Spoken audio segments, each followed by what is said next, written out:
அனைத்துலக ஈரோடை தமிழ் வானொலி நேயர்கள் அனைவருக்கும் நமது வணக்கங்கள்.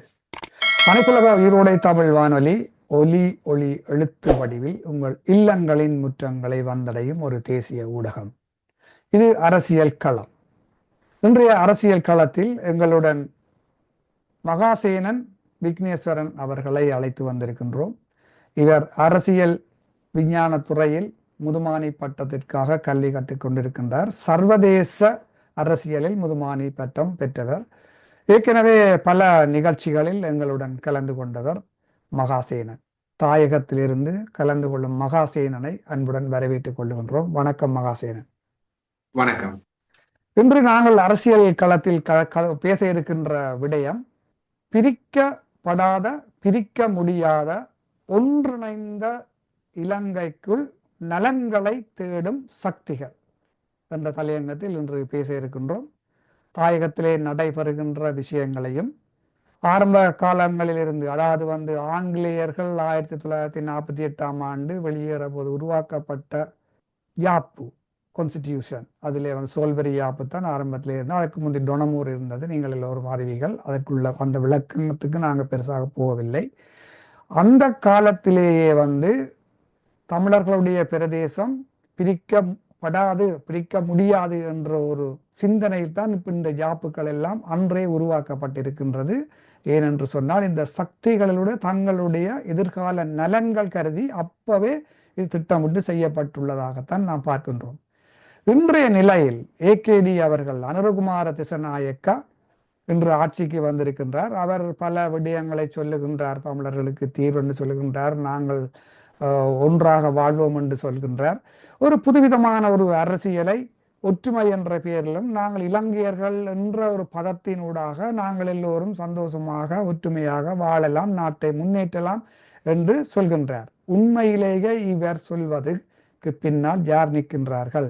இலங்கை, அதாவது ஸ்ரீலங்கா என்று சொல்லப்படுகின்ற அன்றைய சிலோன் பிரிக்கப்பட முடியாமல் இருக்க வேண்டும். இந்த பிரிக்கப்பட முடியாத, பிரிக்கப்படாத இந்த இலங்கைக்குள் இந்த நலன்களை உண்மையில் விரும்புபவர்கள் யார் என்பதை பற்றி பேசுவோம். மகாசேனன், நீங்கள் இப்பொழுது பேசலாம். அதாவது நீங்க சொன்ன ஆரம்ப விஷயம் தான். அதாவது இந்த பிரிக்கப்படாத இலங்கைக்குள்ள ஒரு நகர்வை கொண்டு செல்றன்றது கிட்டத்தட்ட ஏகேடி காலம் அல்ல, இலங்கையின் காலனித்துவ காலத்திலிருந்து இந்த ஒரு இலக்கணம் தான். குறிப்பாக 1833 வந்த கோல்புரு கமரன் சீர்த்தம், அதாவது 3 ராஜ்யங்களாக இருந்தது, பிற்பட ரெண்டு சூழலா இருந்ததையும் இணைக்கு 1833 ஒரு ஒன்றுபட்ட இலங்கை என்ற ஒரு கட்டமைப்பை கொண்டு வருகிறார்.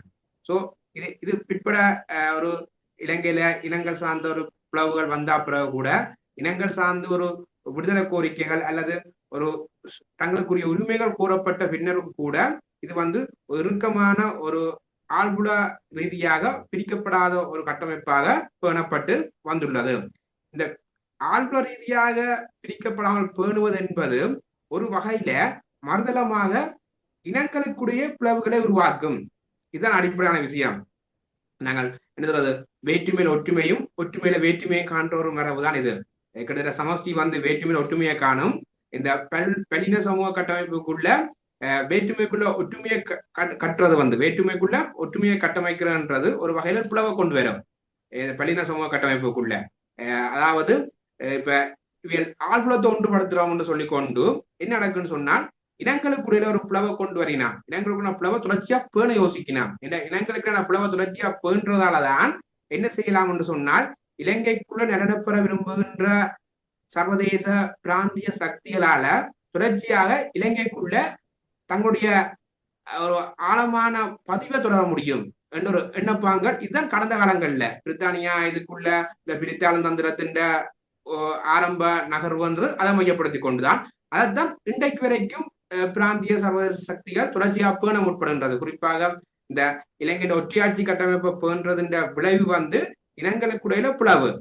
அந்த இனங்களுக்கு பிளவு வச்சுக்கொண்டு தாங்கள் ஏதோ ஒரு வகையில குறிப்பாக தென்னிலங்கை தரப்பு முரண்படுற தரப்பு சந்தர்ப்பங்கள்ல வடகிழக்க காரணம் காட்டிக்கொண்டு வடகிழக்குள்ளால உள்ளுக்கு நுழைகிறது, அல்லது வடகிழக்கு சாதகமா இருக்கிற காலங்கள்ல தென்னிலங்கைக்குள்ளால உள்நுழைகிறன்னு சொல்லி ஒரு தங்களுடைய இந்த புலவை வச்சுக்கொண்டு தங்களுடைய நலன்களை ஈடேற்றிக் கொள்றதுக்கான ஒரு யுக்தியாத்தான் இந்த ஆழ்வுலத்தை ஒற்றுமைப்படுத்துற ஒரு தன்மை காணப்படுகின்றது. அதை தொடர்ச்சியத்தான் இன்றைக்கு ஏகேடி அரசாங்கமும் செய்ய முற்படுகின்றது. கிட்டத்தட்ட நான் நினைக்கிறேன் ஏகேடி நீங்க சொன்ன மாதிரி ஒரு வித்தியாசமான அரசியல் ஏற்றுக்கொள்றோம். அதாவது ஏகேடி அரசாங்கம் வந்து சில சொற்பிரயோகங்கள் நல்ல முற்போக்கா இருக்குது. ஆயினும் இந்த சொற்பிரயோகங்கள் எந்த அளவுக்கு பொருத்தம் என்பதுதான் நாங்கள் பார்க்க வேண்டியிருக்குது. ஏன்னு சொன்னால் ஏகேடி அரசாங்கம் தான் மாறி இருக்குது. அரசு சிங்கள பௌத்த பேரினவாத அரசுக்குள்ளதான் ஏகேடி அரசாங்கம் வந்திருக்குது. அரசாங்க மாற்றம் என்பது எத்தகைய ஒரு விளைவுகளையும் தரப்போறது இல்லை என்று சொன்னால் கிட்டத்தட்ட ஒவ்வொரு 5 வருஷத்துக்கு ஒருக்கா ஒரு வகையில அரசாங்கங்கள் மாறிக்கொண்டுதான் இருக்குது. சோ அரசாங்க மாற்றங்கள் எங்களுக்கு எந்தவித ஒரு நிலையான தீர்வையும் தரப்போறது இல்லை. அதாவது குறிப்பாக இலங்கை அரச கட்டமைப்பு மாறப்பட வேணும். இலங்கை அதாவது சிங்கள பௌத்த பேரினவாத கட்டமைப்புக்குள்ள இருந்து இலங்கை மாறப்படணும். குறிப்பா நான் ஒரு விஷயத்தை சொல்லலாம் முக்கியமா, அதாவது எங்க இது மாறலைன்றதுக்கான விளக்கம். குறிப்பாக என்ன இன்றைக்கு 3 மாசம் ஆயிட்டுது ஏகேடி அரசாங்கம் வந்து, அதாவது நிறைவேற்றுத்துறை ஜனாதிபதியாக ஏகேடி வெற்றி கிட்டத்தட்ட 3 மாசத்தை அண்மைக்குது. இந்த 3 மாசத்துல அவர்கள் செய்ததுன்னு சொன்னால் உரையாடல் மூலமாக நாங்கள் ஒரு இனத்துவேசமற்ற ஒரு அரசாங்கத்தை இனத்துவேசமற்ற ஒரு அரசியலை கொண்டு நகர்த்துறோம் என்ற உரையாடலை நகர்த்தி உள்ளார்கள். ஓகே, அதான் சொல்றேன், உரையாடலை நகர்த்தி உள்ளார்கள். அந்த செயற்பாட்டை பார்ப்போமா இருந்தால் குறைஞ்ச வருஷம் அதுக்காக என்ன செயற்பாட செய்தார்கள் என்றெல்லாம் கேள்விக்குறி இருக்குது. ஏன்னு சொன்னால் குறிப்பாக இந்த அமைச்சுருவாக்கத்துல புரட்சியான மரபு, அதாவது பௌத்தத்துக்குன்னு சொல்லி தனியான ஒரு அமைச்சு உருவாக்கப்படுகின்றது. இனத்துவேசமற்ற ஒரு அரசாங்கத்தை நகர்த்துவர்களுக்கு இந்த பௌத்த அமைச்சின் தொடர்ச்சியான பேணுகை எதற்கு என்றது பிரதானமான கேள்வி. பௌத்த அமைச்சு உருவாக்கினது மட்டுமல்லாமல் இவர்களுடைய இந்த பட்ஜெட்டை கூட பாத்தீங்கன்னு சொல்லி சொன்னால் பௌத்த மதத்துக்காக ஒதுக்கப்பட்ட நிதியும் பாதுகாப்புக்காக ஒதுக்கப்பட்ட நிதியும் வந்து பெருமளவாக இருக்கின்றது. இதிலிருந்து அவர்கள் என்ன சிந்தனை இருக்கின்றார்கள் என்பது வந்து தெள்ள தெளிவா தெரிகின்றது. அரச கட்டமைப்பு பௌத்தம் தான் என்றதுல இன்னொரு சான்று சொன்னால் இப்ப நாங்கள் பிரதான பார்க்கிறோம், கிட்டத்தட்ட 2 அமைச்சர்கள் தமிழ் அமைச்சர்கள் நியமிக்கப்பட்டுள்ள நினைக்கிறேன். அந்த 2 அமைச்சர்கள்ல கிட்டத்தட்ட ஒரு காணொலிகள் பரவினது மலையம் சார்பாக வெற்றி பெற்ற சிறுவர் விவகார அமைச்சர். அந்த சிறுவர் விவகார அமைச்சர் தனது அமைச்சு பதவி ஏற்று தன்னுடைய என்ன சொல்றது தங்களுடைய அலுவலகத்தில் இருக்கிற சுவாமி படத்தை விளக்கேற்றுவார். அங்க இருக்கிறது புத்தர்ராம். கிட்டத்தட்ட நாங்கள் பெருமையா சொல்றோம், தமிழ் ஒருத்தர் அமைச்சரா வந்துட்டாண்டு தமிழ் அமைச்சரும் அந்த சிங்கள பௌத்த அரச கட்டமைப்புக்குள்ள போய் நிக்க அந்த புத்த பகவானை வழிபட்டு கொண்டுதான் என்ன செய்யப்படுகின்ற அவற்றை நிர்வாகத்தை செய்ய வேண்டியதா இருக்குது. சோ இந்த அரச கட்டமைப்புல நீங்க பிரச்சனை, நாங்கள் இதுல உரையாடல் எங்களுக்கு தேவையில்லை, உரையாடல் யாரும் சொல்லிட்டு போகலாம் வழிவா இதுல தெளிவா இருக்குது. நாங்கள் ஏகேடி அரசாங்கத்தை பற்றி நாங்கள் எளிமையா கடந்து சென்று போயிடாது என்று சொன்னால் மற்ற அரசாங்கங்கள் என்ன செய்யுன்னு சொன்னால் கிட்டத்தட்ட அவர்கள் சொல்லும் செயலும் ஒன்றா இருந்துச்சு. எப்படி சொல்லும் செயலும் ஒன்றுன்னு சொன்னால் நான் இனவாதிதான் என்று சொல்ல சொன்னார்கள், செயலையும் அந்த இனவாதத்தை வெளிப்படுத்தினார்கள். ஆனா ஏகேடி அரசாங்கம் மாறுபட்டிருக்குன்னு சொன்னா ஏகேடி அரசாங்கம் கடந்த கிட்டத்தட்ட பெரிய அனுபவங்களை கொண்டிருக்குதானே. கிட்டத்தட்ட நினைக்கிறேன் இப்ப நாங்க நினைக்கிற மாதிரி இந்த ஆட்சி மாற்றம் அல்லது ஒரு மாற்றத்துக்கான அலை என்றது 2024 ஏற்பட்டது அல்ல. இது சுனாமி, அது ஒரு விஷயம். ஆனா இது 2024 மட்டும் ஏற்பட்டது அல்ல. கிட்டத்தட்ட 2010களுக்கு பிறகு 2010ஆம் ஆண்டு போர் வெற்றிக்கு பிறகு தொடர்ச்சியான வந்து அரசாங்கம் அத்தனையுமே ஒரு அலையத்தான் உருவாக்கி இருக்குது. கிட்ட 2010ஆம் ஆண்டு மஹிந்த ராஜபக்ச வெற்றி கூட ஒரு அலைதான், ஏன்னா பெரிய மார்ஜின்ல தான் அவற்றை வெற்றி அமைஞ்சது. 2015ஆம் ஆண்டு உருவாக்க தேசிய அரசாங்கம் என்பது ஒரு அலை என்று சொன்னால் கிட்டத்தட்ட என்ன நடக்குது, பிரதானமான 2 கட்சிகள் யுஎன்பி எஸ்எல்ஏபி 2 கட்சிகள் இணைஞ்சு உருவாக்கினார் அரசாங்கம், தேசிய அரசாங்கம். சோ அதுவும் ஒரு அலைதான். 2019ஆம் ஆண்டு உருவாக்கப்பட்ட கோத்தபாய ராஜபக்ச அரசாங்கமும் பெரிய மாநில ஜெயிச்சது, அதுவும் அலை. ஏன்னு சொன்னால் ஈஸ்டர் குண்டு தாக்குதல் அதனுடைய பிம்பம் ஒரு தேசிய பாதுகாப்புன்ற ஒரு உரையாடல் ஒரு பெரிய அலை உருவாக்கினது. 2024 இன்னொரு அலை. சோ இந்த அலை என்றது நாங்கள் இன்றைக்கு வந்தது அல்ல, அதாவது தேசிய மக்கள் சக்தி அரசாங்கம் ஏகேடி அரசாங்கம் உருவாக்கினது அல்ல. இது 2010 போர் வெற்றிக்கு பின்னர் தொடர்ச்சியாக இந்த அலை என்ற விவரங்கள் உரையாடப்பட்டு கொண்டுதான் இருக்குது. சோ ஏற்கனவே அரசாங்கம் கடந்த கால அனுபவங்களை கொண்டிருக்கும். சோ அந்த அலையெல்லாம் எங்க தோற்கடிக்கப்பட்டன்னு சொல்லி அவருக்கு தெரியும். அதாவது அவர்கள் அலையை உருவாக்கி விட்டு அவர்கள் சொல்லும் செயலும் உண்டா இருந்தார்கள். அதாவது இனவாதி என்ற சொல்லுடன் செயலும் விவாதம் இருந்தது. சோ அது அந்த அனுபவங்களுக்குள்ள பயணிக்கிற ஏற்கனவே அரசாங்கம் என்ன சொன்னால் சொல்லையும் செயலையும் பிரிக்குது. அதாவது சொல்ல இனவாதமற்ற சொல்ல வெளிப்படுத்துது, செயலில இனவாதத்தை உச்சபட்சமாக வெளிப்படுத்துது. குறிப்பாக நாங்கள் இந்த மாவீர தினத்தை கூட மாவீர தினம் சார்ந்து நாங்கள் தெளிவான ஒரு விளக்கத்தை நாங்கள் வச்சிருக்கோம். அதுல நாங்கள் எங்களுடைய அரச எங்களுடைய தமிழ் கட்சிகள் மேல நிறைய பலவீனமான ஒரு போக்கு வெளிப்படுத்தி இருக்கேன்னு சொன்னால், கிட்டத்தட்ட மாவீரர் தினத்துக்கு தென்னிலங்கை அரசாங்கம் அனுமதி தரையில, அதே நேரத்துல இறந்த மக்களுக்கான நினைவேந்தல் கூட அனுமதி தரையில, ஒரு தடையற்ற சூழல். ரெண்டு வித்தியாசம் இருக்குது. அனுமதி என்பது நான் எந்த அரசாங்கம் வந்தாலும் செய்யக்கூடிய சூழல் இல்ல. இது கடந்த காலங்கள்ல சிங்கள போலீஸ் ராணுவங்கள் தடை ஏற்படுத்தி கொண்டிருந்தது. இந்த வருஷம் அந்த தடைக்கான ஒரு எந்த சூழலும் காணப்படவில்லை. அது பெருமளவில் காணப்படல. அம்பால காணப்பட்டிருக்குது, சில இடங்கள்ல காணப்பட்டிருக்குது. பெருமளவு தடை காணப்படலை ஒழிய இதுக்குள்ள அனுமதி காணப்படல. ஆயினும் எங்களுடைய தமிழ் அரசியல் கட்சி என்ன செய்யணும், இலங்கை அரசாங்கம் அனுமதி தந்துட்டது சொல்லி நன்றி படலங்களை வாசிக்கணும். ஒரு பலவீனமான பக்கம் இல்ல. இது இதுல பாத்தீங்கன்னு சொன்னா அந்த மாவீரர் நாளுக்கு அவைகள் அந்த அனுமதி அளிச்சேன்னு சொல்லி வேற செல்வம் அடைக்கலாம் வேற வேற புலகாங்கிதம் அடைஞ்சு அவர்களுக்கு நன்றி வேற அகப்புக்கிடமான விடியம் என்ன பாராட்டு பத்திரம் வாசிக்கிற இல்ல பாராட்டு பத்திரம் வாசிக்கிறன்றது என்ன மாதிரி பொருத்தப்பாட அமையப்போன்னு சொன்னால் அவர்கள் சொல்றோம். அதாவது நாங்க இனவாதிகள் அல்லன்னு சொல்லி தேசிய மக்கள் சக்தி அரசாங்கம் சொல்றத நாங்க ஏற்றுக்கொள்றதா இருக்குது.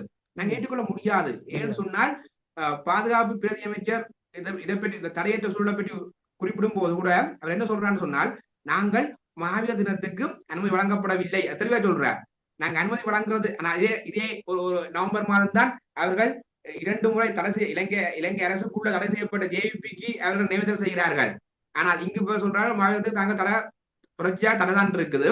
தாங்க அனுமதி வழங்குறது என்னத்துக்குன்னு சொன்னா, அதாவது அனுமதி சொல்லி தாங்க எந்த ஒரு கட்டுப்பாடும் விதிக்காத எதுக்குன்னு சொன்னால் இறந்த மக்களை நினைவுறுத்துக்கான உரிமை. அது சாதாரண உரிமை. அதுக்கு தான் அனுமதி வழங்குறோம்.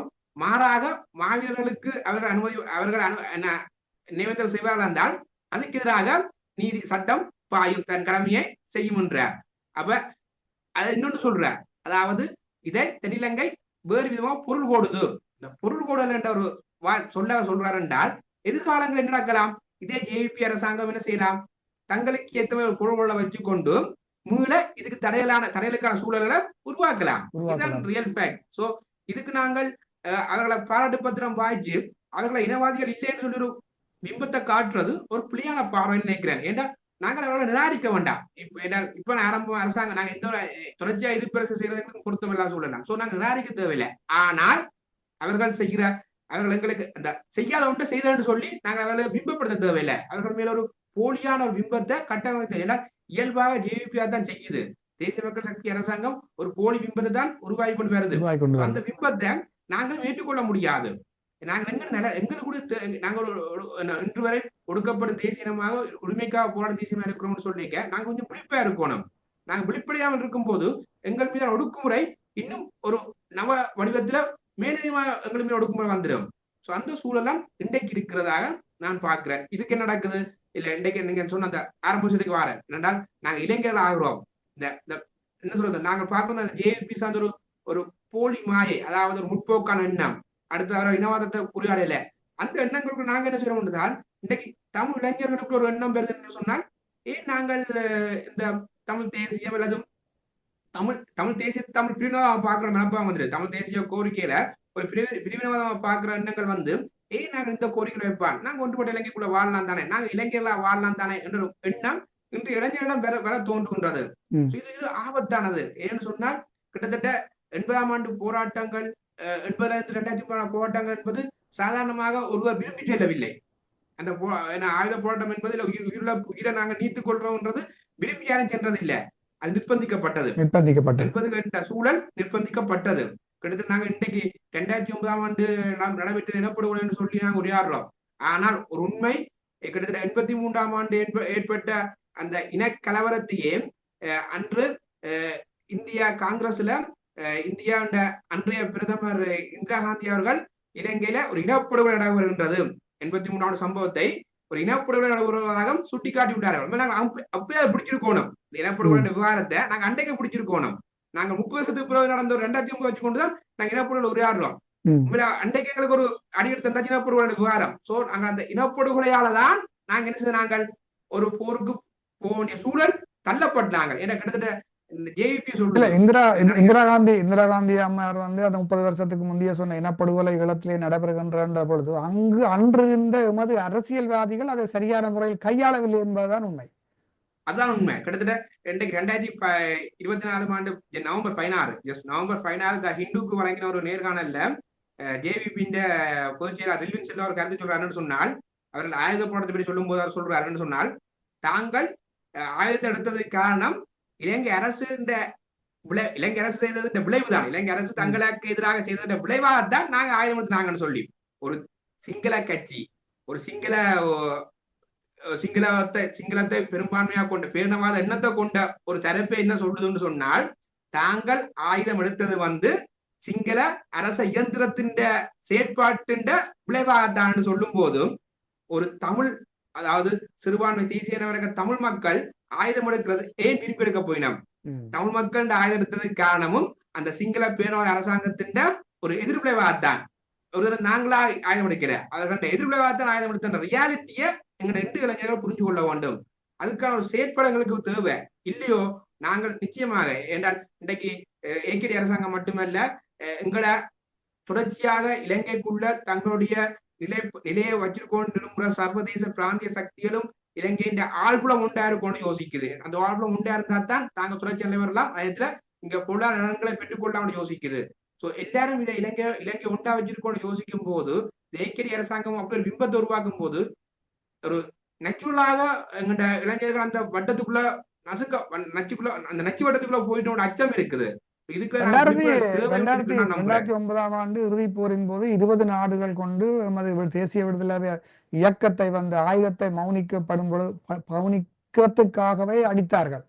அந்த 20 நாடுகள் சர்வதேச நாடுகள் வந்து ஒரு சிறிய தீவில் ஒரு ஆயுத மௌனிப்புக்காக தங்களுடைய பலங்கள் அவலத்தை செலவழித்து ஒரு இயக்கத்தை அடித்திருக்கிறார்கள் என்று சொல்லி சொன்னால், அங்கே தெளிவாகின்றது இலங்கை வந்து ஒன்றிணைந்து இருக்க வேண்டும், இலங்கை பிரிக்கப்படாத ஒன்றிணைந்த இலங்கையாக இருக்க வேண்டும் என்பது வந்து தெளிவாகிறது என்றால் அவர்களுடைய நலன் சார்ந்த விடயமாக ஆயினார்.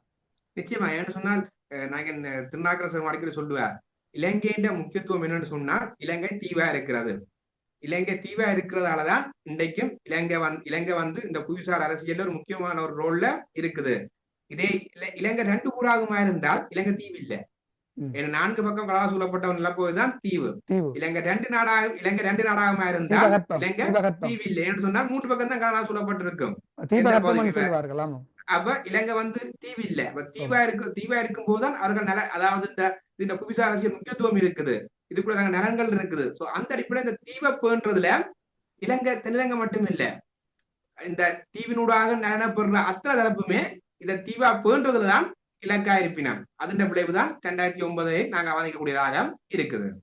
ஆங்கிலேயர்கள் இலங்கையிலிருந்து வெளியேறிய பின் வார்த்தை 48ஆம் ஆண்டுல பாத்தீங்கன்னு சொன்னா, மேட்டுக்குடி அரசியல்வாதிகள் தான் இலங்கையில் இனத்துவசம் பேசி இனவாதம் பேசி வந்து இந்த ஆட்சியை நடத்தி வந்திருக்கின்றார்கள். அந்த முகங்கள், அந்த மேட்டுக்குடி முகங்கள் எல்லாம் சலித்து போய் ஒரு புது முகத்தை கொண்டு வர வேண்டும் என்பதில் ஒரு கவனத்தை செலுத்தி ஏகேடியை இந்த சர்வதேசம் கொண்டு வந்திருக்கு நினைக்கிறேன். ஏன்னு சொன்னால், இந்த ஜனாதிபதி தேர்தலுக்கு முதல் பார்த்தீங்கன்னா இலங்கையிலே என்றும் இல்லாதவாறு ஏகேடி தான் பல நாடுகளுக்கு பறந்து சென்றிருக்கின்றார். அவர் பறந்து சென்ற நாடுகளை பார்த்தீர்கள்னு சொன்னா எல்லாம் மேற்கு சார்ந்த நாடுகளுக்கு தான் கூடுதலாக போயிருக்கணும். அமெரிக்கா உட்பட கனடாவோ அப்படி மேற்கு சார்ந்த நாடுகளுக்கு தான் பறந்து சென்றிருக்கு. அப்படி இருக்கும் பொழுது இங்க ஒரு சந்தேகம் வருகின்றது அல்லவா, இவர்களை யார் இயக்குகின்றார்கள் என்ற ஒரு சந்தேகம் வருகின்றதா இல்லையா? இல்ல, இது எளிமையான விளக்கம் எப்படி சொன்னால், அரசியல் என்று அதிகாரத்துக்கான போராட்டம், அதெல்லாம் மாற்றிக்கிறது இல்ல. இங்க கொள்கைகள் நான் இந்த முதலாளித்துவ கொள்கை, இடதுசாரி கொள்கை என்ற அதாவது அதெல்லாம் கோட்பாடுதான். என்ன அது நடைமுறை இல்லை. நடைமுறை வேற, அரசியல் சார்ந்த நடைமுறை வேற. அரசியல் நடைமுறை என்றது அதிகாரத்துக்கான போராட்டம், அரசியல் அதிகாரத்துக்கான போராட்டம். இந்த அதிகாரத்துக்கான போராட்டத்துல அந்த அதிகாரத்தை கைப்பற்றுவதற்கு என்ன செய்யப்படுதுன்னு சொன்னால், அதிகாரத்தை விரும்பிகள் என்ன செய்யணும்னு சொன்னால் ஒவ்வொரு அணுகுமுறைகளை தந்திரவாதங்களை கையாளினான். அதனால மூலவாயம் என்ன இருக்க போகணும்னு சொன்னால், இந்த அரசியல் அதிகாரத்தை கைப்பற்ற மூலவாயமா இருக்கும் போது அந்த மூலவாயத்தை அடைந்து கொள்வதற்காக தந்திரவாதங்களை கையாளினான். சோ ஜேவிபியின் தந்திரம் அப்படிதான். ஜேவிபி 1965 உருவாக்கப்பட்டு 71 ஆயுத போராட்டத்துக்கு நகர்ந்த போது 71 இருந்து 89 வரைக்கும் ஒரு ஆயுத போராட்ட கட்டமைப்பா இருக்கும் போது அவர்கள் ஆயுதத்தினூடாக அந்த ஒரு என்ன சொல்றது இலங்கை அரசின் அதிகாரத்தை கைப்பற்ற முற்பட்டார்கள். சோ அந்த தந்திரம் அவர்களுக்கு பிழைச்சி போகுது. 94க்கு பிறகு என்ன செய்யணும், தங்கள் ஒரு அரசியல் கட்சியா பரிணமிக்கிறான். சோ 94 அரசியல் கட்சியா பரிணமிக்கும் போதும் அரசியல் கட்சி என்ன செய்யும், அந்த தேர்தல் அரசியலுக்குள்ள தன்னை சவால் பண்ணணும். சோ அதுக்கேற்ற போராட்டிக்குள்ளதான் இருக்கும். சோ 94 இருந்து தங்களை போராடி கொண்டிருந்தவர்கள் இந்த இடதுசாரி பிம்பம் அல்லது கடந்த கால பிம்பம் என்ன செஞ்சுன்னா ஜேபிய ஒரு பெரிய எழுச்சிக்குள்ள கொன்ற முடியல. தனிச்சு ஜேபி என்ற ஒரு பிம்பத்துக்குள்ள அவளை தனியாக பெரிய எழுச்சியை கொன்ற முடியல. சோ 2019 என்ன செய்ய முடியும்னா இன்னும் படிவத்தை மாத்தினா ஒரு தேசிய மக்கள் சக்தி அரசாங்கம், அதாவது சிவில் சமூக கட்டமைப்புகள் என்று சொல்ற பொது கட்டமைப்பு என்ற பிம்பத்துக்குள்ள தங்கள் தந்திரத்தை மாத்தினா. அந்த தந்திரத்தில் என்ன செய்ய முடியும்னா அட்ஜஸ்ட்மெண்ட்ல போறீங்க. கிட்டத்தட்ட தேசிய மக்கள் சக்தி அரசாங்க தேசிய மக்கள் சக்தி என்றது ஒரு முழுமையான இடதுசாரி அல்ல, இடதுசாரி சித்தாந்தத்துக்குள்ள இல்ல, அதுல மாட்டுக்கிறது இல்ல. என்ன நினைக்கிறேன் ஜிபின் சில்லா கூட அந்த நேரம் சொல்லியிருக்கிறார், தங்களுடைய சித்தாந்தம் இப்ப என்னவா இருக்குன்னு சொன்னால் சோசியலிச ஜனநாயகம். தங்கள் சொல்ற தங்க இடதுசாரிகள் இல்ல, தாங்கள் இடதுசாரிகள் இல்ல, தங்களுடைய சோசியலிச ஜனநாயகம். சோசியலிச ஜனநாயகம் தான் SLFP செய்தது. SLFP இலங்கை சுதந்திர கட்சியும் சோசியலிச ஜனநாயகம் தான் செய்தது. சுதந்திர கட்சியின் விளைவா வந்த பொதுஜன பிரமணவும் அந்த கட்டமைப்புல பயணிக்கிறதா சோசியலிச ஜனநாயகம். சோசியலிச ஜனநாயகம் ரெண்டே மிக்ஸ் பண்ண நாங்க ரெடி. நாங்கள் என்ன சொல்றது முன்னாடி மிக்ஸ் பண்ண ரெடி. நாங்க இடதுசாரிக்கிறதுல மிக்ஸ் இந்த உலகம் அப்படித்தான் இருக்கு. இன்றைக்கு எந்த உலகம் எந்த ஒரு அரசுமே தனியா சோசியலிசத்துக்கும் இல்ல, மார்க்சிச கொள்கை சொல்லி வந்தவர்கள் அவர் உண்மையில மார்க்சிச கொள்கை இல்ல, மார்க்சிச முலாம் பூசி கொண்டு வந்து வலதுசாரி சித்தாந்தத்துக்குள்ள அவையிலும் பயணிக்கிறோம். இன்றைக்கு உலக யதார்த்தத்துக்குலாம் பயணிக்கிறோம். எல்லாரும் ஏற்றுக்கொண்டு பயணிக்க ரெடி ஆயிட்டோம். சோ அவர்கள் அப்படி பயணிக்க ரெடியானவர்களுக்கு என்ன அமெரிக்காவுடன் போய் கிட்டத்தட்ட என்ன செய்யணும், தேர்தலுக்கு முன்னம் IMF அகெயின்ஸ்ட் சில விடயங்களுக்கு அகெயின்ஸ்டா இருந்தவர். இன்றைய பார்த்தால் IMF ஏற்றுக்கொள்ள தயார். கிட்டத்தட்ட அமெரிக்கா அந்த சிறப்பு குழு வந்து பாண்டிட்டு போகுது, ஊழல் ஒழிப்புக்கு நாங்கள் துணை போறோம்னு சொல்லி. கிட்டத்தட்ட இந்திய எதிர்ப்பு அவரோட 5 கோட்பாடுகள் உண்டு.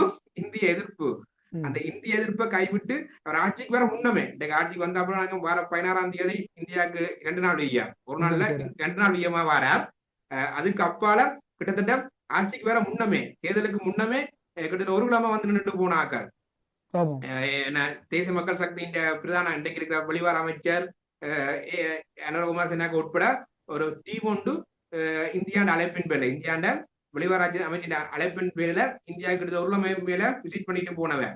சோ அவர்கள் இன்றைக்கு என்ன இன்றைக்கு அந்த ஆட்சி அதிகாரத்தை எப்படி பெறுறதுக்காக சில தந்திரங்களை பயன்படுத்தினார்களோ, இன்றைக்கு ஆட்சி அதிகாரத்தை பாதுகாக்கிறதுக்காக எத்தகைய ஒரு வழிமுறைகளை இணங்கி போறது. ஏன்னா இன்றைக்கு இலங்கை அரசு சில விஷயம் கேட்டுக்கணும். இலங்கை அரசு இப்படித்தான், அதாவது இலங்கை அரசின் அமைவிடம் இதுதான். இலங்கை அரசின் இந்த சமுத்திரத்துல இந்தியாண்ட கோடிப்புறமா இருக்குன்றது இலங்கை அமைவிடம். இந்த அமைவிடத்தை தூக்கி கொண்டு நாங்கள் மாற்ற முடியாத சூழல்ல இந்தியாண்ட என்ன சொன்னாலும் இலங்கைக்கு இந்திய அயல்நாடு அடிப்படை அது பெரிய கிட்டத்தட்ட பொருளாதாரத்துல 5வது பலத்துல இருக்குது.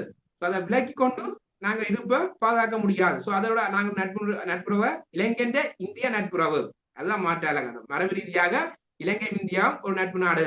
சோ அந்த நட்பு நாங்க என்ன செய்யணும், பாய்க்க முடியாது. சோ அங்க போகுதான் வேணும். அதே சீனா சார்ந்து சீனாண்ட மேடு இலங்கையில அதிகரிச்சு கொண்டு வருது. சீனாவை பயக்க முடியாது. கிட்டத்தட்ட இதைத்தான் நினைக்கிறேன் 2015-19 ஆண்டு ரணில் மைத்திரி தேசிய அரசாங்கம் கூட வர முன்னா சீனா எதிர்ப்பு சொல்லிச்சுன்னா வந்த பிறகு கிட்டத்தட்ட செய்தவன் காட்டினவ. கிட்டத்தட்ட நினைக்கிறேன் வந்து ஒரு வருஷத்துக்கு மேல சீனா முதல்களை ஸ்டாப் பண்ணவ. சீனா முதல்ல ஸ்டாப் பண்ணும் போது சீனா என்ன செஞ்சால் அந்த ஸ்டாப் பண்ணதுக்கான நஷ்டத்தை கோரி அது பெருந்தொகை கடனா வரும்போதுதான் கிட்டத்தட்ட சீனாவுக்கு ஹம்பாந்தோட்டிய 99% குத்தகை கொடுத்தது யாருன்னு சொன்னால் ரணில் மைத்திரி அரசாங்கம் தான். மைத்திரி அரசாங்கம் அல்ல, ரணில் மைத்திரி அரசாங்கம் தான். 2015-19 ஆட்சி காலப்பகுதியில 99% குத்தகை கொடுக்கப்பட்டது. ஏன்னா கடன் சுமை அதிகரிக்கப்பட்டு ஏன்னா தவிர்க்கலாமல் அதை ஏற்றுக்கொள்ளணும். சீனாண்ட உறவும் இன்றைக்கு இலங்கையின் வெளியுறவுக்குள்ள ஒரு ஆழமான பிணைப்பு இருக்குது. சோ அதையும் கையாளணும். கொண்டு வர நேரம் வந்து கொண்டிருக்கிறபடியா இன்னும் ஒரு முக்கியமான விடயம் என்னன்னு சொன்னா, அந்த ரஷ்யா லெனின் கோட்பாட்டின்படி, லெனினுடைய தத்துவத்தின்படி அந்த சுய நிர்ணய உரிமையை பற்றி லெனின் வலு கிளியராக பேசியிருக்கிறார். அந்த வகையில வந்து இப்ப இந்த கட்டார் கான்ஃபரன்ஸ் நடந்த பொழுது வந்து இப்ப தற்பொழுது ரஷ்யாவினுடைய வெளியுறவுத்துறை அமைச்சராக இருக்கின்ற சர்ஜே லவ்ரோவ் அவர் ஒரு கூற்றொண்ட அந்த நேர்காணலில் சொல்லியிருக்கின்றார் என்னென்னு சொன்னால், அதாவது அந்த மேற்குலகமானது வந்து இந்த கொசோவோவை சுய நிர்ணய செல் டெட்டர்மினேஷன் சுயநிர்ணய உரிமையின் அடிப்படையில் தான் பிரித்தீர்கள். அதே போன்றுதான் இப்பொழுது வந்து இந்த உக்ரைனுடைய ரஷ்ய எல்லைகள் சார்ந்த அந்த மக்களுக்கும் ரஷ்ய மக்களை பெருந்தொகையாக கொண்ட அந்த மக்களுக்கும் வந்து சுயநிர்ணய உரிமை இருக்கின்றது. உங்களுக்கு ஒரு நீதி எங்களுக்கு ஒரு நீதியான்னு சொல்லியிருக்கிறேன். அந்த சுயநிர்ணய உரிமை அப்படி பார்க்கும் பொழுது இலங்கை தீவுக்குள்ளே வடக்கு கிழக்கை பூர்வீகமாக கொண்ட ஈழத்தமிழர்கள் நிலத்தொடர்ச்சியாக வாழ்ந்த எங்களுக்கு அந்த சுயநிர்ணய உரிமையை வழங்குவதற்கு சர்வதேசம் ஏன் பின்னடிக்கின்றது என்பது இந்த தங்களுடைய நலன் சார்ந்து இருக்கின்றது அல்லவா? எஸ், அதான் இது என்னதான் இது வந்து இன்ட்ரெஸ்ட் கேம், பொலிட்டிக்கல் வந்து இன்ட்ரெஸ்ட் கேம், நலன் சார்ந்த ஒரு விளையாட்டு தான் பொலிட்டிக்கல். ஸோ இங்க கொசோவாண்ட விடுதலை என்பது நிச்சயமாக வெறுமனவே சுயநிர்ணய உரிமை சுயநிர்ணய உரிமை ஒரு காரணம், அதான் நான் ஏற்றுக்கொள்வேன். சுயநிர்ணய உரிமை ஒரு காரண மொழிய சுயநிர்ணய உரிமையால தான் அவர்களுக்கு அந்த தாய்நாட்டுக்கான அங்கீகாரம் அதை விளம்பரப்படுத்தினவர்கள். அவருடைய சுயநிர்ணய உரிமை இருக்குன்னு விளம்பரம் உண்டு. ஆனா இங்க என்னன்னா அங்க அது அமெரிக்கான நலன் அன்றைக்கு தேவைப்பட்டது, கொசோவான உருவாக்கம் அன்றைக்கு அமெரிக்கா தேவைப்பட்டது. சோ அந்த அடிப்படையில் அந்த கொசோவான விடுதலை என்பது சாத்தியமாயிட்டு நாங்கள் இங்கே பார்ப்போம், பெலஸ்தீனை பார்ப்போம். பெலஸ்தீன் இன்றைக்கு என்ன சொல்லப்படுறது, அந்த சுயநிர்ணய அடிப்படையில ஒரு தேசம் சொல்லப்படுறது. ஆனா அது தேசத்து நிலைமை இல்லை, யார் வெளியேக்கினோம். இன்றைக்கு வரைக்கும் 48ல இருந்து இன்றைக்கு வரைக்கும் அது என்ன சொல்றது போராடி கொண்டே இருக்குது. அது ஒரு தேசமா ஒரு தேசமாய் ஒரு நிலத்தோட இருந்தது, நிலமாகவும் ஒரு நாடாக இருந்தது, இன்றைக்கு இல்லாம போயிட்டுது. அவரோட சுயநிர்மையை பற்றி யார் உரையாடினா ஜஸ்ட் உரையாடலுக்குள்ளான் இருக்குது, ரியாலிட்டியா என்ன நடக்குது. சோ இங்க சுயநிர்ணய உரிமை என்பது அல்லது ஒரு நாட்டின் விடுதலை என்பது ஒரு அந்த ஒரு என்ன சொல்றது வல்லரசுகள் அல்லது ஏகாதிபத்திய அரசுகள் என்ற நலனுக்குள்ளதான் இருக்குது. சோ எங்கட ஈழத்தமிழர் விடுதலை போராட்டமும் நாங்கள் எங்களுடைய தேசிய இனம் என்ற அங்கீகாரத்துடன் நாங்களுக்கான ஒரு விடுதலையை நாங்கள் கோருறோம் என்று சொன்னால் அவர்கள் நலனுக்குள்ள எங்க இணைக்கூட தேவை இருக்குது. இங்க நாங்க ஃபெயிலியர் ஆகிறோம். நாங்க இன்னுமே அந்த சரியா கையாள தவறுறோம். அதாவது என்ன ஒரு கிரேட் பவர்ஸ் நலனுக்குள்ள எங்க நலனை இணைக்கிற அளவுக்கான ஒரு தந்திரோபாயத்தை நாங்க கையா எங்களுக்குள்ள அடிபட்டு கொண்டு இருக்கிறோம். நாங்க இன்னும் வெளியால எங்களுக்கான இன்று வரை ஈழத்தமிழுக்கான பொருள் பொலிசி என்ன, ஈழத்தமிழுக்கான பொருள் பொலிசி அது பெரிய கேள்விக்குரிய. இன்னும் எங்களுக்கு நாங்கள் பிராந்திய அரசு எப்படி உறவு கொள்றது அல்லது சர்வதேச சக்தியில எப்படி உறவு கொள்றன்றது இன்றைக்கு வரைக்கும் எங்கள்கிட்ட இல்ல. இன்றைக்கு வரைக்கும் நாங்கள் கிட்டத்தட்ட பிராந்திய அரசுகள் எத்தனை நாங்க போய் கேட்கிறோம். கிட்டத்தட்ட நீங்க சொன்ன மாதிரி கிட்டத்தட்ட இந்திரா காந்தியின் பீரியட்ல கூட உள்ளவுக்கு அமுதலிங்கம் அப்படி நிறைய பேர் அந்த அளவுக்கு இந்தியாவோட நல்ல உறவு வச்சிருந்தவ இன்றைக்கு எந்த அளவுக்கு உறவு வச்சிருக்கணும்.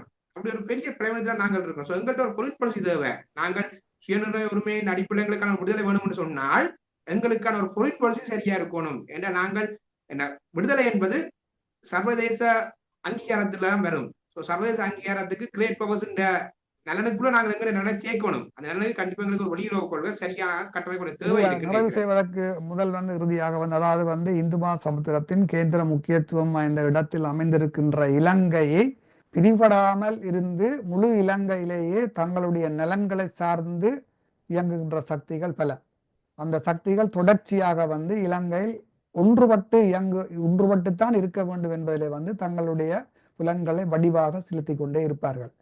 இன்று நாங்கள் இப்பொழுது நேர்காணல் எடுக்கின்ற பொழுது இன்று 10ஆம் தேதி மார்கழி மாதம் 2024ஆம் ஆண்டு. இன்று சர்வதேச மனித உரிமை நாள், த ஹியூமன் ரைட்ஸ் டே. இன்றைக்கு நீங்கள் நினைக்கின்றீர்களா, அதாவது ஐநா சபையினுடைய மனித உரிமை சாட்டுரைகள், அதாவது universal declaration of human rights என்று சொல்வார்கள், அந்த சாட்டுரைகளில் 30 சாட்டுரைகள் சொல்லப்பட்டிருக்கின்றது. ஐநா மனித உரிமை சாட்டுரைகள் நல்ல சாசனம் ஈழத்தமிழர்களுக்கு பாதுகாப்பாக இருக்கின்றதா என்று நீங்க நம்புகின்றீர்களா? அதாவது மனித உரிமை சாசனத்தின் எழுத்துக்கள் பாதுகாப்பானவை, எங்களுக்கு இந்த உரிமைகள் இருக்கின்றது சொல்லுது, அவ்வளவுதான். அதுக்கான ஒரு நடைமுறை அல்லது அதுக்கான சட்ட பாதுகாப்பு இங்க அதான் முக்கியம். இந்த சாட்டுரைக்கான சட்ட பாதுகாப்பு இருக்கான்றதான் பெரிய கேள்விக்குரிய. சட்ட பாதுகாப்பு இல்லை.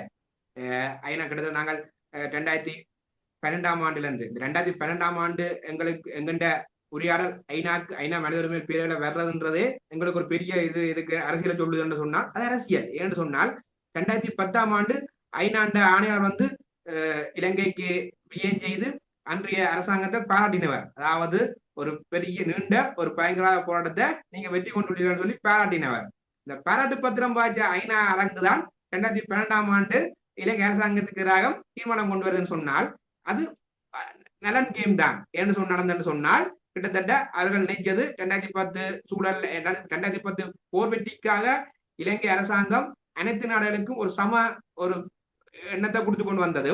ஆனா 2010 போர் வெற்றிக்கு பிறகு ராஜபக்ச கவர்மெண்ட் ஒரு பாலிசி சேஞ்ச் ஆயிட்டு அப்படின்னு சொன்னால் ஏசியா ஃபர்ஸ்ட், ஆசியா முதல் என்ற கொள்கை வரும்போதும் அங்க பெஸ்ட் பல அரங்குகள்ல பல பொது அரங்குகள்ல வச்சு கொண்டு என்ன மஹிந்த ராஜபக்ச உரையாற்றி இருக்கிறார். அந்த ஆசியா ஃபர்ஸ்ட பற்றி அதிகம் உரையாற்றி இருக்கிறார். ஸோ இந்த ஆசியா ஃபர்ஸ்ட் பாலிசி வந்து வெஸ்டுக்கு நெருக்கடியை கொண்டது. ஸோ வெஸ்டுக்கு இலங்கை ராஜபக்ச அரசாங்கம் நெருக்கடியா வரும்போதுதான் 2012ஆம் ஆண்டும் தீர்மானம் கொண்டு வரப்படுறது. ஸோ 2012ல இருந்து 15 மட்டும் அந்த தீர்மானம் கொஞ்சம் விருக்கமா இருந்தது, கிட்டத்தட்ட பெரிய ஒரு கொண்டு வந்துச்சுது. 2015-19 தேசிய அரசாங்கம் வெஸ்டோட இணைஞ்சு போற அரசாங்கம் வந்தோடனே அந்த உரையாடல் இருக்கா, அதாவது சட்டத்தின் ஒரு தீர்மானங்கள்லாம் ஜஸ்ட் அறிக்கையிடல். அந்த அறிக்கையிடல் என்ன நடந்துட்டு என்றால் ஒரு பலவீனப்படுற போக்கு காணப்பட்டுச்சு. 2019க்கு பிறகு இடைக்கு ஒருக்கா கோத்தபாய அரசாங்கம் பெறும்போது அது சின்ன கொஞ்சம் உற்சாகப்படுற தன்மை இருந்தது.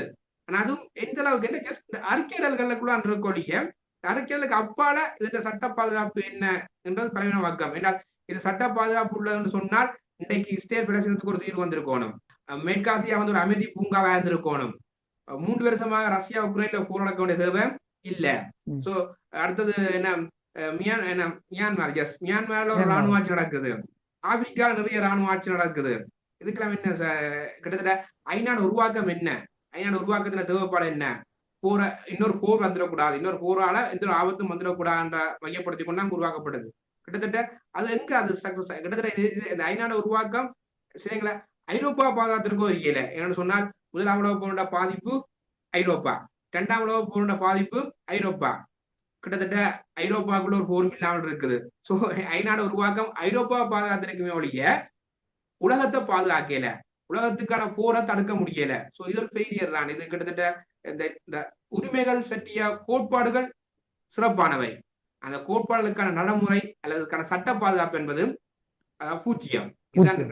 நாங்கள் ஓப்பனா வடிவா சொல்ல போனோம்னு சொன்னால் இந்த ஐநாவினுடைய சாசனம் வந்து ஈழத்தமிழர்களுக்கு ஒரு பாதுகாப்பு இல்லை என்பது வந்து உங்களுடைய பேச்சு தெரியுது. நீங்க இன்னும் கொண்டு பாத்தீங்கன்னா இந்த ஐநான்ற சிஸ்டமா இருக்கட்டும், ICC international court of criminal court வந்து இருக்கட்டும், மற்றது ஐசிஜே என்று சொல்லப்படுகின்ற இன்டர்நேஷனல் கோட் ஆஃப் ஜஸ்டிஸ், இவை எல்லாத்தையும் பார்த்தீர்கள்னு சொன்னால் மேற்கு சார்ந்ததாகத்தான் இருக்கிறது. அங்கு தண்டனை பெறுபவர்கள் யார் என்று பார்த்தா மேற்குக்கு எதிராக யார் வேலை செய்கிறார்களோ அவர்களுக்குத்தான் இந்த தண்டனை வழங்கப்படுகிறது. அது மட்டும் இல்ல, என்ன கிட்ட நினைக்கிறேன் இப்ப இன்றைக்கு பல முன்னாள் ஆணையாளர், முன்னாள் தூதுவர், முன்னாள் ஐநாண்ட விசாரிப்பினர் அவர்கள் இன்று இலங்கை நடக்கிறது இனப்படுகொலை அதை நாங்கள் கதைக்கோன்னு சொல்ற அவ்வளவு ஐநாண்ட ஆணையாளர், ஐநாண்ட மனித உரிமை ஆணையாளர் அப்படி இருக்கும்போது இந்த இலங்கை இனப்படுகொலை சொல்ல மாட்டினான். இன்றைக்கு இந்த முன்னாள் என்ற ஒரு வேர்ட்ஸ் வந்தா அப்புறம் சொல்லினா இலங்கை நடக்கிற இனப்படுகொலைதான், இலங்கை இனப்படுகொலை ஈடுபட்ட இராணுவத்துக்கு நாடுகள் விசா கொடுக்க கூடாது அப்படி இன்றைக்கு சொல்றவ தாங்கள் அந்த பதவியில இருக்கும் போது அதை சொல்ல மாட்டோம். ஏன்னா பதவியில இருக்கும் போது அவர்கள் அந்த ஜஸ்ட் ஒரு அலங்கார பதவி, அதுக்கு பின்னால டிசிஷன் மேக்கிங் இவர்களோட வாயிட்ட உதட்ட அசைவுகள் எல்லாம் மேற்கின்ற நலனுக்குள்ள இருந்து வரும். இப்ப இண்டிவிஜுவல் இன்றைக்கு இந்த முன்னாள் பேருக்கு பிறகு இண்டிவிஜுவல் ஆயிடும், இண்டிவிஜுவலா வரும்போது தங்களை கருத்துக்களை சொல்லினோம். ஆனால் அந்த ஆணையாளர் என்ற பதவிக்குள்ள இருக்கும் போது மேற்கின்ற சொற்களை இவர்கள் உதட்ட அசைவை செய்தவர்கள். அதாவது வந்து ஒரு நேர்மையற்ற தன்மையாக வந்து இவர்களுடைய நடவடிக்கைகளை பார்த்தீர்கள் என்று சொன்னால், நாங்கள் எங்களுடைய இருப்புக்காக 30 வருஷம் போராடினோம், எங்களுடைய விடுதலை இயக்கத்தை தடை செய்தார்கள், கடைசியில் அவர்களை அடித்து இல்லாமல் செய்தார்கள். இப்பொழுது பார்த்தீர்கள் என்றால் சிரியாவிலே வந்து HTS என்ற இந்த இஸ்லாமிய கிளர்ச்சி குழு வந்து சிரியாவை அடிச்சு பிடிச்சு அது ஏற்கனவே தடை செய்யப்பட்ட ஒரு அமைப்பு. இஸ்லாமிய கிளர்ச்சி குழு ஏற்கனவே தடை செய்யப்பட்டிருக்கு. அவர்கள் இப்ப சிரியாவை பிடிச்ச உடனே எல்லாரும் வெஸ்ட்ல இருந்து அமெரிக்கால இருந்து ஆஹா ஓஹோ என்று சொல்லி அவர்களுக்கு வாழ்த்து பாடுகின்றார்கள். அதாவது இந்த ரஷ்யா எதிர்ப்பு மனநிலையில் இருந்து கொண்டு இந்த ரஷ்யா சார்ந்த ஒரு சிரியாண்ட தலைவர் அசாத் தோற்கடிக்கப்பட்டதை ரஷ்யா உக்ரைன் போர்ல உளவியல் தாக்கத்தை ஏற்படுத்தும் முகமாக சிரியாண்ட வெற்றியை கொண்டாடுகின்றார்கள். ஜோலானி கிட்டத்தட்ட ஜோலானி தான் அந்த HTS என்ற தலைவர், இன்றைக்கு வரைக்கும் அவர் தடை செய்யப்பட்ட தலைவர். ஆனால் ஜோலானின் வெற்றியை கிட்டத்தட்ட அமெரிக்கான ஜனாதிபதி பைடனும் பாராட்டுகின்றார். எங்கால பிரிட்டிஷ் பாதுகாப்புக்கு பொறுப்பான அமைச்சு சொல்லியிருக்கேன்னு சொன்னால் நாங்கள் அந்த அமைப்பின் மீதான தடையை நீக்கிறது சார்ந்து உரையாடுறோம். சோ ஒருத்தர் ஆட்சிக்கு வந்தால், ஒருத்தர் ஆட்சி அதிகாரத்துக்கு வந்தால் அவர்கள் மீது இருக்கிற அந்த கதைகள் கலைஞ்சிடும். என்ன அப்படித்தான் கிட்டத்தட்ட உலகளவர் பயங்கரவாதி, உலகளவர் ஒரு கிளர்ச்சியாளர்கள் பயங்கரவாதிகள். இன்றைக்கு அவர்கள் வெற்றி பெற்ற பிறகு அவர்கள் மீதான பயங்கரவாத தலைச்சரத்தை நீக்க போறோம்னு சொன்னால் உலகளவன் அந்த பயங்கரவாத லேபிள் என்ன, இந்த பயங்கரவாதத்துக்கான லேபிளுக்கான விளக்கம் என்ன என்று பெரிய கேள்விக்குறி. இந்த பயங்கரவாதம்ன்றது இன்று வேற அரசியல்ல ஒரு நிர்ணயமான வரையறையற்றதுதான் இந்த பயங்கரவாதம்.